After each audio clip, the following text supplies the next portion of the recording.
Rabi Isaac disse: o lado do espírito inferior, que vem do espírito impuro acima, era o espírito impuro que prevalecia no deserto quando Israel fez o bezerro, se contaminar com ele. E Balaão tentou todos os recursos da magia para desraigar Israel, mas o fez sem sucesso. Rabi Yossi declarou: você disse corretamente que quando a serpente teve relações carnais com Eva, injetou impureza nela. Mas fomos ensinados que quando Israel estava no Monte Sinai, essa impureza se afastou dele. Mas somente Israel, que havia recebido a Torá, foi libertado dessa impureza. Quer dizer, somente aqueles que são direto a Deus e que, né, escapam dessa impureza. Sem essa Torá, não tem como escapar dessa impureza. Rabi Isaac disse: o que você expressa é justo, mas note que a Torá só foi dada aos homens como está escrito. E esta é a lei que Moisés colocou diante dos filhos de Israel. Isso está em Devarim 4:44. De modo que as mulheres estão isentas dos preceitos da Torá. Além disso, quando pecaram, voltaram ao seu estado anterior de contaminação, do qual é mais difícil para as mulheres do que para os homens alcançarem a libertação. Portanto, há mais mulheres do que homens viciados em magia e luxúria, pois vêm do lado esquerdo, e, portanto, estão sob a égide do rigor divino. E esse lado as atinge mais do que os homens. Aqui está uma prova do que acabei de dizer. Balaão se contaminou primeiro para trazer o espírito impuro para si durante o período da menstruação da mulher. O homem deve se manter afastado dela, pois então ela está em contato com o espírito impuro. Portanto, em tal período, ela será mais bem-sucedida no uso das artes mágicas do que em qualquer outra época. Tudo o que ela tocar torna-se impuro, e ainda mais cada homem que se aproxima dela. Feliz é Israel que o santo deu a Torá, contendo o preceito, e você deve se aproximar de uma mulher, né? E você não deve se aproximar de uma mulher, perdão, você não deve se aproximar de uma mulher para descobrir a sua nudez enquanto ela é impura na sua impureza.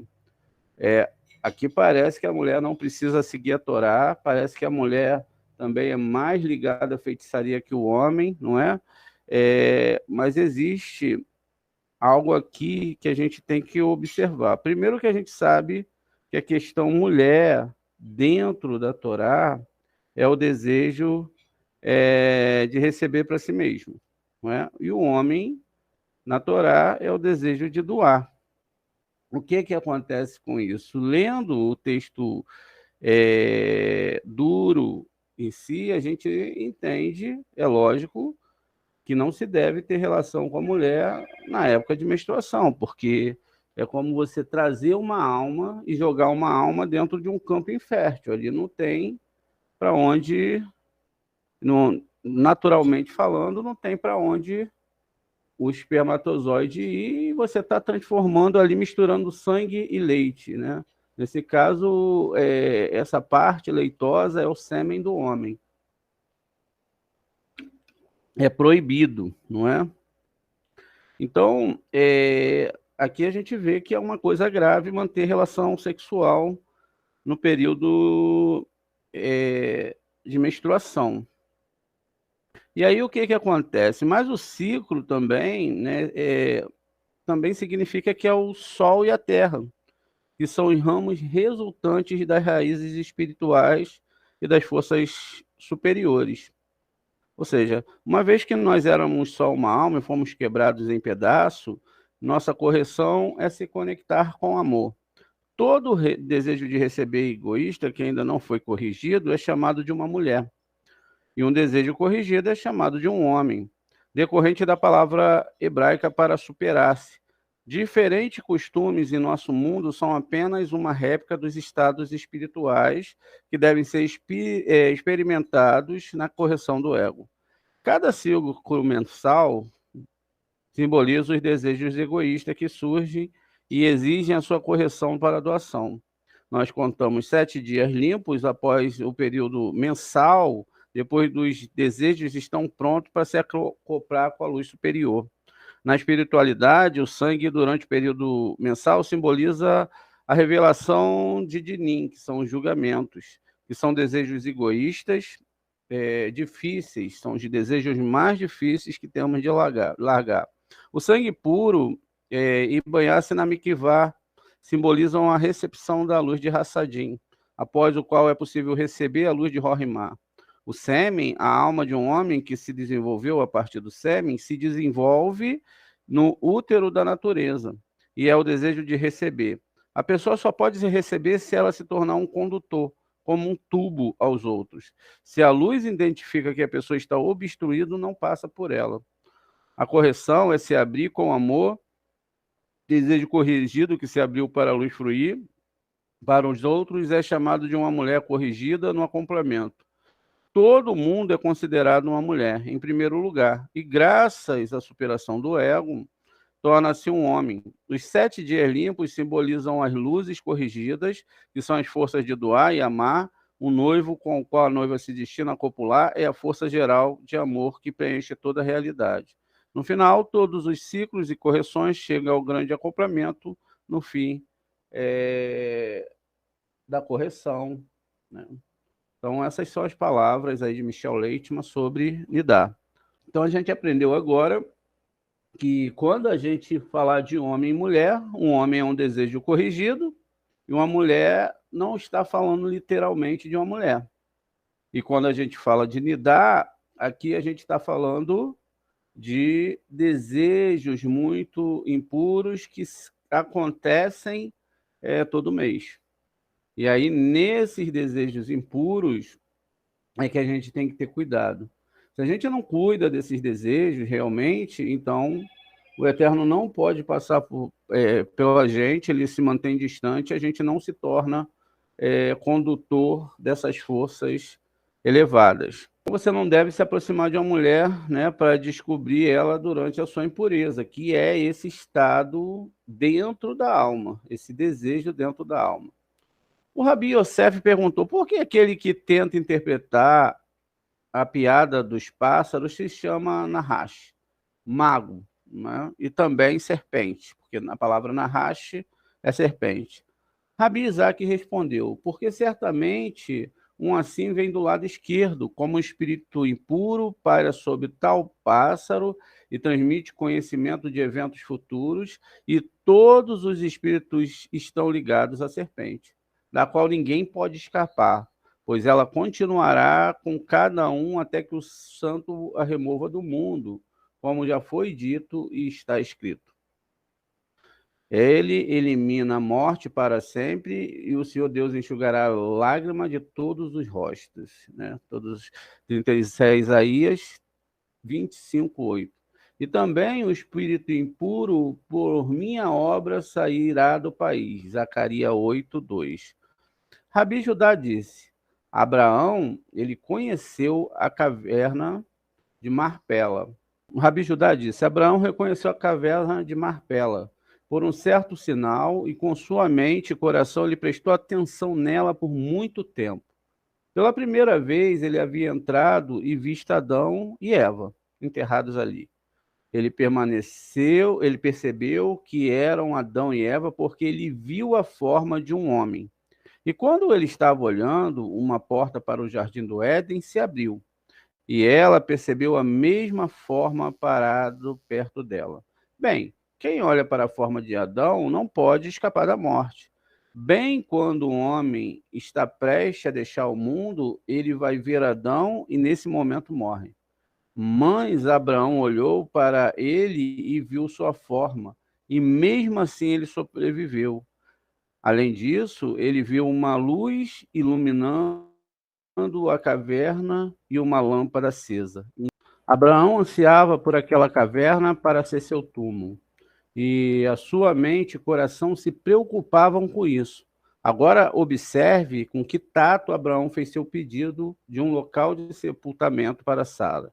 Ele não pediu a caverna no início, nem indicou qualquer desejo de se separar do povo do país, mas simplesmente disse: dê-me a posse de uma sepultura com você, para que eu possa enterrar o meu morto fora da vista. Embora ele tenha se dirigido aos filhos de Éter, não podemos supor que Efron não estivesse presente. Então, pois é dito, Efron estava sentado, habitou no meio dos filhos de Éter.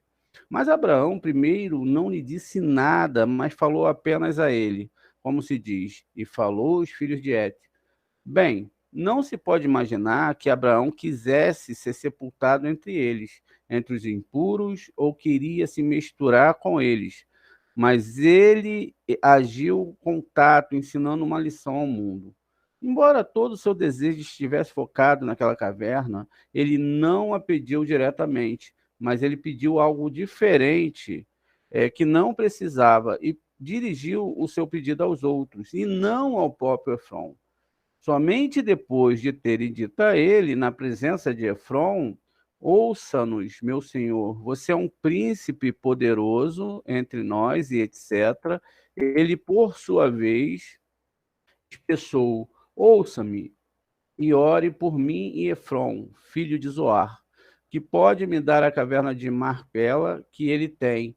Abraão disse: ainda não, pense que desejo separar eu mesmo de você, como sendo superior a vocês. Mas no meio de você eu quero ser enterrado, porque como você me trata bem, não quero me separar de você.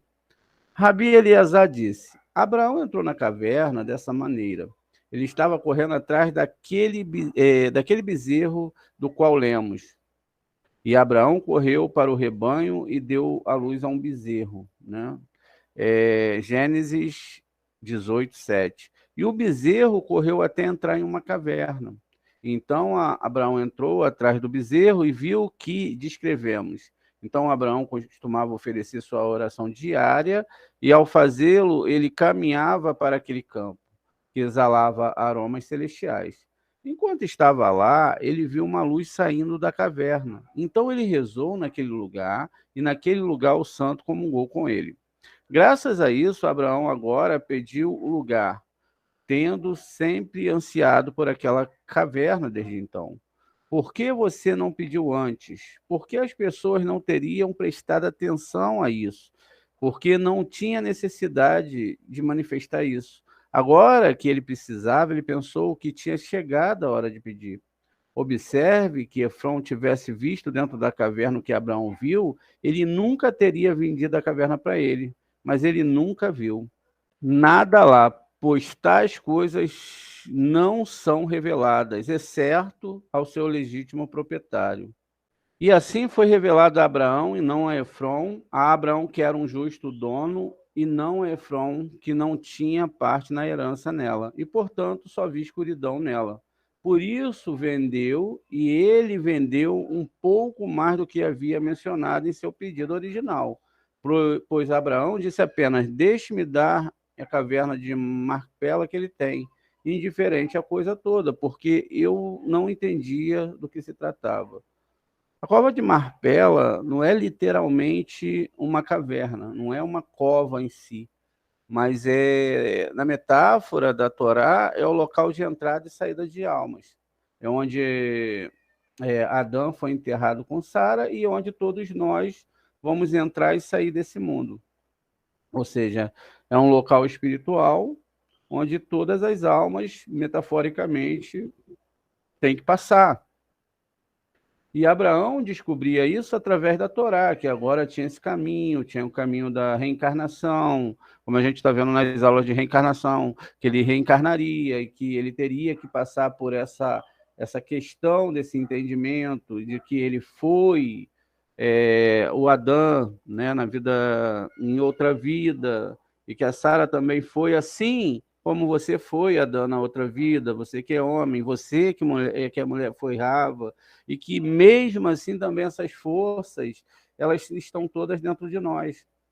Ou seja, estão Adão e Rava, que são, metaforicamente, forças e desejos da nossa alma. Então, é aquilo que a gente sempre fala dentro da Torá. Torá é porta dentro de porta, fechadura dentro de fechadura. Com isso, a gente vai descobrindo essas nuances da Torá e vai saindo daquela parte mais grosseira do entendimento da Torá. Também o Efron falou que ia dar a caverna para ele, cobrou um preço baixo e depois ele acaba cobrando 400 ciclos de prata, que era uma metáfora, um preço astronômico. E que a gente sabe que o número 400 ele está bem firme dentro da Torá, assim como o número 40, o número 4, que são, na verdade, letras hebraicas, e no caso da letra Tav, ela é a letra que fica entre Malhut e fica entre Yesod. Ou seja, ela é responsável pela entrada e saída de almas nesse mundo, e também a Lua é responsável por guardar toda a nossa vida, todos os nossos pensamentos e desejos.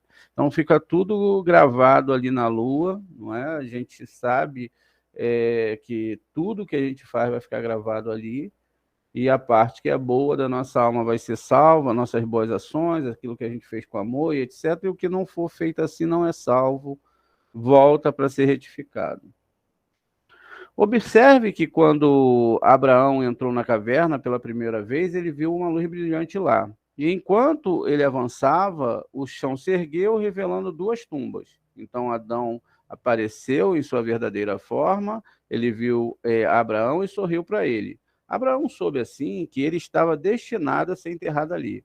Então Abraão disse a Adão: Você pode me dizer se há uma cabana para mim perto de você? Adão respondeu: O santo me enterrou aqui e desde então até agora fiquei escondido como uma semente lançada na terra, até que você veio ao mundo.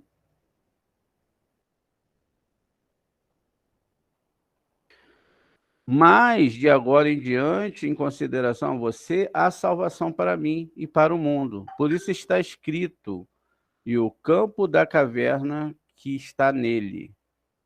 Veja, então agora que Adão via que as pessoas começavam a retificar e entender a Torá, ele percebeu então que agora havia uma saída, que agora a retificação começaria a ser feita, e que a partir daquele momento realmente tinha uma nova chance para ele e para todos os seres humanos. Então, apareceu, ou seja, houve literalmente uma aparição na presença de Abraão, pois até então não havia sido visível, mas agora o que estava oculto apareceu e assim todo lugar foi dedicado à sua finalidade legítima, ou seja, todo aquele lugar agora tinha um porquê existir. Rabi Sineão disse: Quando Abraão trouxe Sara para a caverna para enterrá-la, Adão e Eva apareceram e recusaram-se a recebê-la. Eles disseram: A nossa vergonha diante do santo no outro mundo não é o suficiente por causa do nosso pecado que trouxe a morte ao mundo. Para que você nos envergonhe ainda mais com suas boas obras, Abraão respondeu: Eu já estou destinado a expiar por você diante do Todo-Poderoso, para que você nunca seja envergonhado diante dele. Consequentemente, depois disse Abraão, enterrou Sara, sua esposa. Abraão respondeu: Eu já estou destinado a expiar por vocês diante do Todo-Poderoso, para que você nunca seja envergonhado diante dele. Consequentemente, depois disso, Abraão enterrou Sara, sua esposa, isso é, depois que Abraão havia contraído essa obrigação, então Adão voltou ao seu lugar, mas Eva não. Até que Abraão veio e colocou ao lado de Adão, que a recebeu em consideração para ele.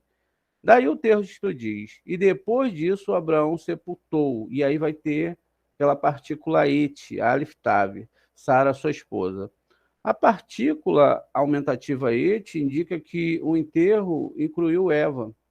Assim como a gente viu no caso das irmãs de Caim, Abel, então mostrava que tinha mais alguém ali. E aí, como tinha Eva, assim cada um foi colocado em seu devido lugar.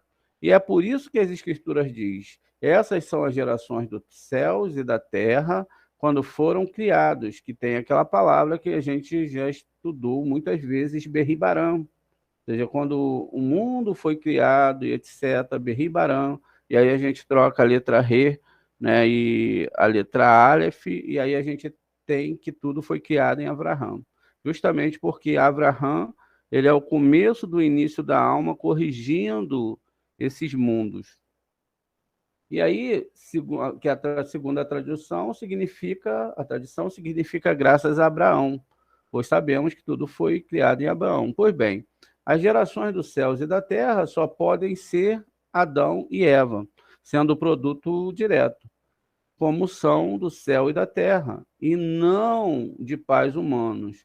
E foram eles que vieram a se estabelecer graças a Abraão. Porque antes de Abraão, Adão e Eva não foram estabelecidos em seus lugares num outro mundo. Rabi Eleazar perguntou a seu pai, Rabi Simeão, qual era a explicação do termo marpelá, que literalmente significa duplo ou duplicado. Ele disse, como é que primeiro a caverna de Marpela está escrito e posteriormente a caverna do campo de Marpelá, implicando Marpela, apelidado, era o campo e não a caverna? Então, qual era a questão aqui? Era o campo ou era a caverna? O que estava falando? Haja visto que a gente sabe que a Torá ela não tem uma única letra, uma única letrinha que vai ser gastada ali só para explicar algo que não tem nenhum sentido dentro de todo o universo. Ou seja, tudo que tem ali tem uma grande consideração, e é colocado com um embasamento muito forte dentro dos mundos espirituais. O Rabi Simeão respondeu, o termo Marpela, propriamente dito, não pertence nem à caverna, nem ao campo, mas algo ao qual os dois estão conectados. A caverna pertence ao campo, e o campo a outra coisa, pois todo o país de Israel e Jerusalém está dobrado sobre ela, pois existe tanto acima como abaixo. Assim como há uma Jerusalém acima, também tem uma Jerusalém abaixo, ambas com o mesmo padrão. A Jerusalém acima tem um link duplo, acima e abaixo. Da mesma forma, a Jerusalém abaixo está ligada a dois lados, o superior e ao inferior. Por isso é dobrado. O referido campo possui o mesmo caractere, pois está localizado ali. A mesma referência está contida na passagem, como aroma de um campo que o Senhor abençoou. Ou seja, acima e abaixo. Daí seu nome é campo dobrado. Ou seja, o que está sendo falado aqui é que tudo que tem aqui embaixo tem uma raiz espiritual lá em cima. E que nada nesse mundo é brincadeira. E que tudo que a gente faz aqui, desde uma simples palavra, um simples agradecimento, ou uma ignorância, ou um ato fora da Torá, ele é contabilizado. Ou seja, não existe nenhum tipo de brincadeira em questões da Torá. Por isso que o Shimon, ele fala que é melhor um funeral do que uma festa. Porque na festa a pessoa se distrai, brinca, sorri, o que é muito bom. Mas no funeral ela realmente entende que a vida ela tem que ter um sentido. E esse sentido, e a Torá, o Zohar quer trazer para a gente que esse sentido, ele tem que ser muito profundo. A gente não pode simplesmente viver uma vida aquém dessa responsabilidade de viver. Aquém dessa responsabilidade, tudo bem, de consertar a internalidade, mas também de avançar na responsabilidade do que é a vida. O que mostra aqui para nós é que mesmo Abraão, a quem Deus chamou de amigo, e ele compra a cova, ele tem todo o esforço para trazer essa questão dessa caverna que é dobrada, ou seja, tudo que tem acima tem abaixo. A gente viu a questão na história de Jonas, que o mar espelha o céu e está mostrando que aquilo que é acima é abaixo. E que tudo tem uma raiz espiritual. Quer dizer, todos os seres humanos, uns com os seus níveis de alma mais baixos, ainda no nível da nefs, etc., ligando muito para as coisas desse mundo e para a felicidade, tudo que eles podem construir aqui, mesmo assim eles estão ligados a esse mundo superior, ainda que talvez nessa vida eles nunca vão conhecer a Torá e nunca vão ter a chance de se conectar aos mundos superiores. Mas essa era a missão de Abraão. A missão de Abraão era encontrar essa passagem, essa caverna, e aí ele saber que tudo que está aqui lá acima também está aqui abaixo. E ele fazer tudo bonitinho, tudo direitinho, seguindo as questões mais profundas dentro da Torá. E aí continua aqui. Então, essa cova de Marpelá, o termo, está relacionado ao nome divino, em que a letra ele é duplicado. Embora os dois sejam um, é certo que a gruta era possível uma gruta dentro de uma gruta, ou seja, porta dentro de porta. Embora o nome caverna do campo de Marpelá tenha uma conotação diferente, como já explicado, Abraão, por sua vez, que conhecia o verdadeiro caráter da caverna, falando aos filhos de Et, chamou-a simplesmente da caverna de Marpelá, a ponto de simplesmente implicar caverna dupla, o que efetivamente também era, mas as escrituras descreve como uma caverna do campo de Marpelá, ou seja, tem um campo, e esta é sua verdadeira descrição, pois o santo organizou todas as coisas de tal maneira que tudo neste mundo seria uma réplica, né, desse mundo de cima, uma réplica de algo no mundo superior, e que ambos estavam para a glória dele, se estendesse acima e abaixo. Feliz é o destino do justo, a quem o santo encontra prazer neste mundo e no mundo vindouro. A gente sabe que a vida ela é uma responsabilidade, mesmo quando as pessoas não levam a questão espiritual muito a sério, elas têm a responsabilidade de manter sua família, manter sua vida, trabalhar, ter que desejar algo melhor para ela, alimentação, roupas e etc. Então, isso é natural dentro do homem, esse desejo de receber para si mesmo. Esse desejo, ele está ligado à nefes, que é a parte que está aqui nesse mundo, a primeira parte.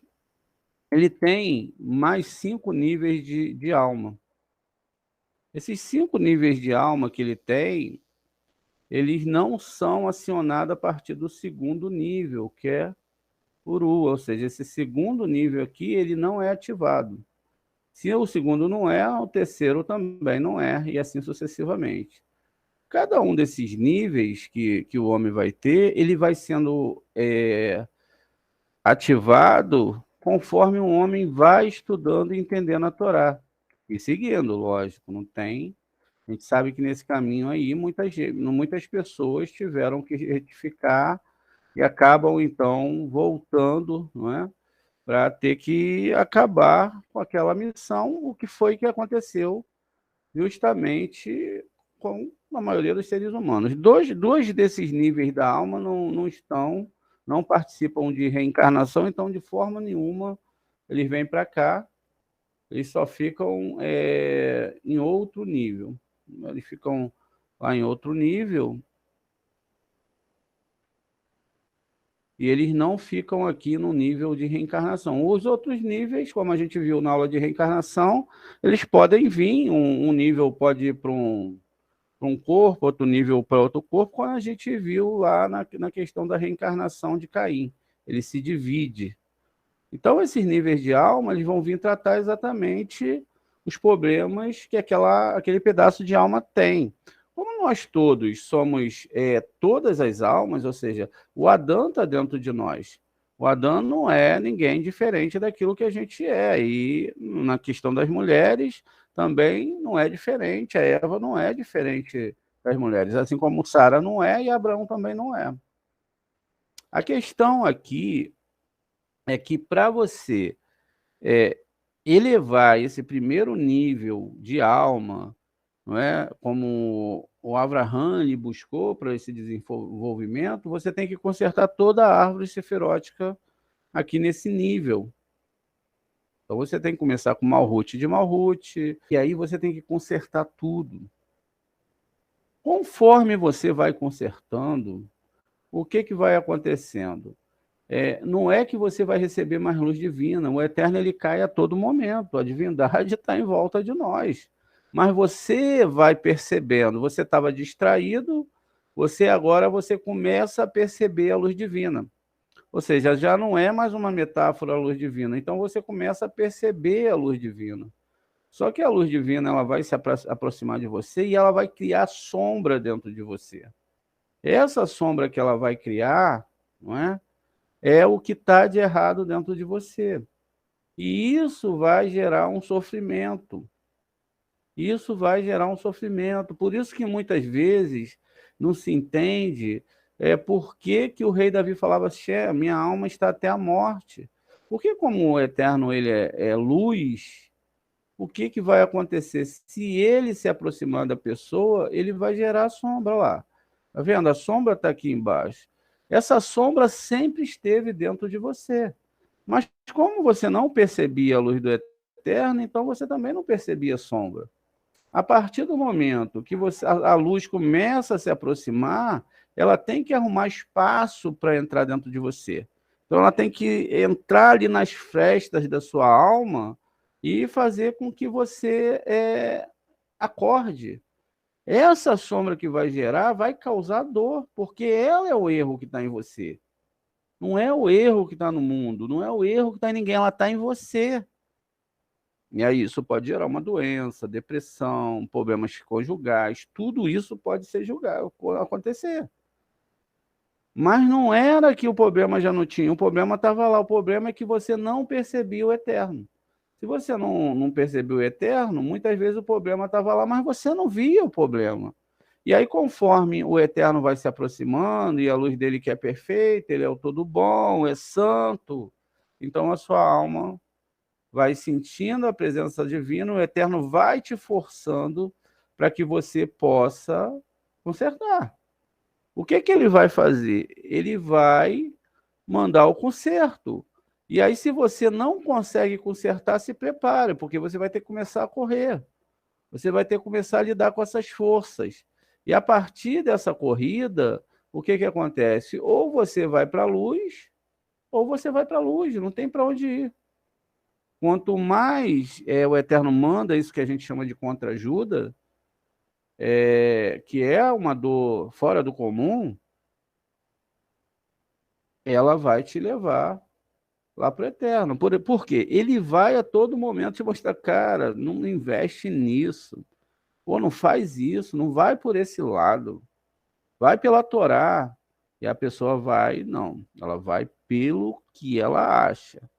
E mesmo quando ela acha que está seguindo a Torá, ela vai colocar essa má organização interior que ela tem, e aí o que acontece? O Eterno está se aproximando.